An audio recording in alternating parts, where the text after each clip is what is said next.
وقعتي، اتخذلتي، اتكسرتي، اتهنتي، حسيتي ان الدنيا كلها اسودت في وشك، حسيتي ان انتي مش عارفة تعيشي، مش عارفة تتعاملي مع العالم المحيط بيكي، حسيتي ان الدنيا كلها وقفت وخلاص انا مش عارفة اطلع خطوة واحدة لقدام.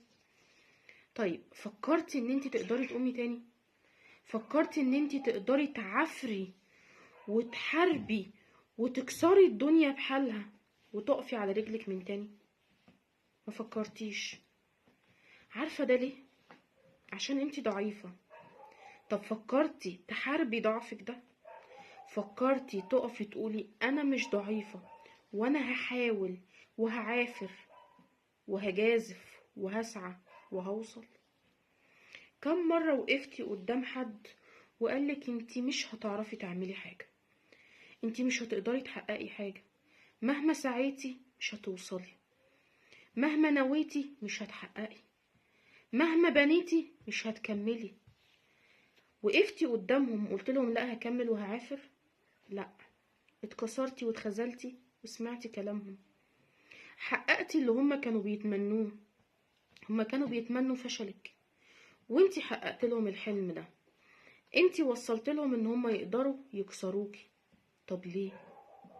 ليه ما وقفتيش وعافرتي وحاربتي عشان حلمك، وحاربتي وعافرتي ان انا لازم اوصل، لازم، انت مش هتكسرني، انت مش هتخذلني. ومش معنى انت دي حد معين، اي حد في الكون هيحاول يكسرني هو عدوي وهقف في وشه. اي حد مهما كان المسمى ليه في حياتي هيحاول يكسرني مش هكمل معاه، مش همشي معاه الطريق. بمعنى انا لو ليا واحدة صاحبتي حبيبتي قوي وروحي فيها، ولقيت الانسانة دي بتحاول بشتى الطرق ان هي تخذلني وتكسرني، هكمل معاها ليه؟ اديني عقلك بقى كده، انه منطق هيقول ان انا اكمل مع حد عاوز يكسرني؟ طب ليه؟ ليه؟ لا، انا اي حد بيحاول يهدني، لا معلش، عندك انت المحطة دي وسيب لي انا بقى كده الطلعة دي وهكمل مع نفسي. هوصل لوحدي، هتوصلي لوحدك. طول ما انت عندك يقين بالله ويقين بقدرة ربنا ليكي هتوصلي وهتحققي، والله هتحققي. عايزة اقولك ان انا واحدة من الناس بعافر، وتلاقيني بفكر هنا وهنا وبدبر هنا وهنا، بحارب وبقع وبقوم، وبقع وبقوم، وبقع وبقع وبقع، بس عندي الامل ان اقوم وهقوم. وهقول لكل الناس اللي جم في يوم ضحكوا وقالوا هي طموحات، ان الطموحات بتتحقق زي ما ياما طموحات تانية اتحققت. بدأنا بأحلام صغيرة وكان الناس حوالينا واقفين يقولوا ايه ده يا جماعة، انتوا بتحلموا بايه؟ ده كل ده كلام فاضي، وكل ده محدش هيعرف يوصلنا. بس وصلنا. ليه؟ طول ما انا عندي يقين بقدرة ربنا ودعمه ليا انا هقدر احقق. وطول ما انا عندي يقين ان انا هعافر وهوصل، هوصل.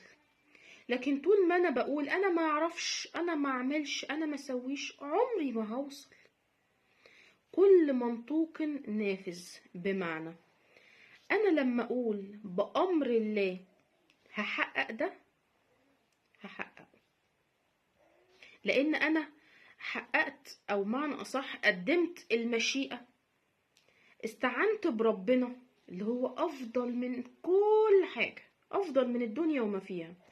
انا استعنت باللي خلقني قبل اي حاجة، فهو مش هيخذلني. ربنا ما خلقنيش عشان يخذلني، ربنا خلقني عشان يدعمني، خلقني اسعى واتعب وانجح، اعافر واوصل. لكن طول ما انا قاعدة حاطة ايدي على خدي وعاملة فيها الوحدة المقهورة المظلومة اللي الدنيا كلها جاية عليها وان الدنيا كلها مضطهدة، مش هوصل، مش هوصل. لا، هقف وهعافر وهعاند وهتحدى نفسي وهتحدى الكل. انا مش جاية اقولك كلمتين وامشي، انا جاي اقولك حقايق والله. ياما احلام صغيرة قوي كان الكل بيضحك علينا فيها، فضلنا وراها لحد ما اتحققت وبقت حقايق كبيرة قوي. ساعتها الكل بقى يقف يفتخر بينا، بس مش عايزين يعترفوا ان احنا كنا السبب. مش مهم يعترفوا، المهم ان حلمنا اتحقق. المهم تبقي واثقة في نفسك، واثقة في قدراتك، واثقة في امكانياتك، وقبل كل ده تبقي واثقة في ربنا ان انت هتقدري تحققي. اوعي تخذلي نفسك بنفسك. اصل انت ربنا ما خلقكيش هباء، انسان هيعيش ياكل ويشرب وشويه وهيموت وخلاص. ربنا لما خلقنا لاعمار الارض، لاعمار الارض، وان انت تسعي وتوصلي وتنجحي. هما اللي نجحوا احسن منك؟ مش احسن منك، انت احسن من الدنيا بحالها. فبالتالي انت مش هتسمحي لحد انه يكسرك، مش هتسمحي لحد ان هو يكسر مقاديفك. لا، انا هقف وهحاول وهسعى وهعافر وهتعب، هتعب قوي، بس ما عنديش مشكله. اصل هو بعد التعب هوصل، فهرتاح، فهفرح، فاحس ان تعبي ما راحش على الارض. لكن طول ما انا قاعده بدون هدف انا مش هوصل لحاجه، يبقى انا ما عملتش حاجه. اي حد هيحاول يرجعك لورا ابعديه عن حياتك. اي حد هيحاول ان هو يكسر مقاديفك ويحسسك ان انت مش هتعرفي تعملي حاجه، لا، اثبتي له واثبتي لنفسك واثبتي للدنيا بحالها ان انت غلط وانا صح. انا هوصل بيك، من غيرك هوصل، بس يوم لما هلاقيك بترجعني لورا انا همحيك من حياتي. انا خلاص مش شايفاك ومش عايزه اشوفك، انت مش لازمني. وهعيد تاني، ايا كان الشخص ده مين، ايا كان الشخص ده مين، انا مش هحدد مسمى معين. انا مش مشكلتي الشخص اللي انا بتكلم عنه ده المسمى بتاعه ايه في حياتي. انا مشكلتي هو هيساعدني ولا لا. ياما ناس قريبة قوي مننا وهم اكتر ناس بيكسرونا، اكتر ناس بيدوسوا علينا، فساعتها لازمتهم ايه؟ ولا حاجة، ولا حاجة. طول ما انت مش مصدر دعم بالنسبة لي، حتى لو دعم نفسي، وطول ما انت مش بتدعمني ان انت بتزقني لقدام، وحتى لما بتلاقيني بسعى وبتعب وبعافر انت عايز تكسرني، لا ستوب، انت مش لازمني، مش لازمني. انا ما يلزمنيش حد يرجعني لورا، انا عايزه الحد اللي دايما يزقني لقدام، اللي دايما يقول لي كملي هتوصلي، حاولي هتنجحي، اسعي هتحققي. لكن هتيجي تقولي ما تحاوليش هتفشلي، ما تتعبيش نفسك، كده كده مش هتنفعي، ارجعي لورا، كده كده ملوش لازم. لا معلش، كلامك هو اللي ملوش لازم. نصايحك الغالية الثمينة اللي هتضيعني بالنسبة لي ملهاش لازم. وجودك انت نفسه في حياتي ملوش لازم. انا ليه يبقى في حياتي شخص فاشل؟ ليه في حياتي دايما حد يحبطني؟